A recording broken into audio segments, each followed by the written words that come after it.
Assalamualaikum warahmatullahi wabarakatuh. Perkenalkan, nama saya Ramdan B. Amadu. Saya dari jurusan Ilmu Pemerintahan, Fakultas Ilmu Sosial dan Ilmu Politik, konsentrasi Ilmu Politik, kelas reguler pagi. Baiklah, di sini saya akan memaparkan hasil materi saya, yaitu tentang yang berjudul karakteristik pesan politik.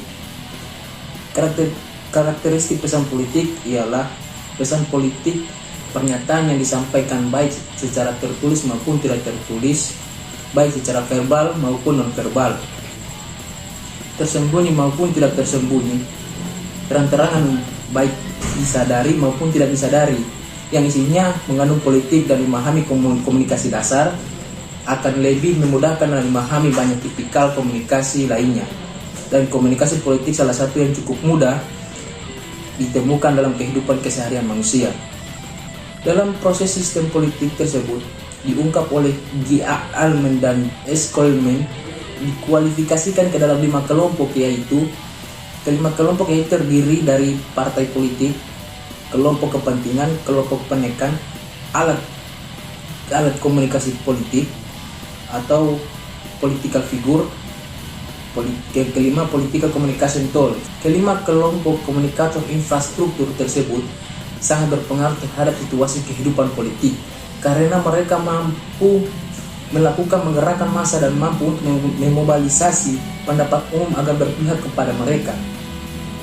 Namun kategori politikus tidak selalu berada di wilayah infrastruktur politik sebagaimana LW Doc, karena di wilayah suprastruktur politik sendiri ada beberapa peranan posisi ditempati oleh politikus seperti di lembaga legislatif atau biasa disebut dengan DPR, DPRD, yang sebelum dan sedang mereka menjabat berprofesi sebagai politikus atau aktivis dari kader partai politik.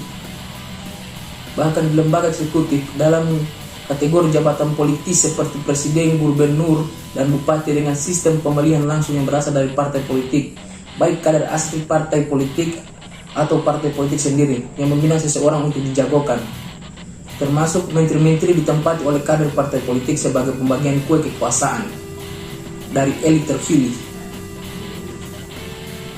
Sebagaimana menurut Nimo, bahwa politikus adalah seseorang yang bercita-cita untuk atau memegang jabatan pemerintahan harus memang berkomunikasi tentang politik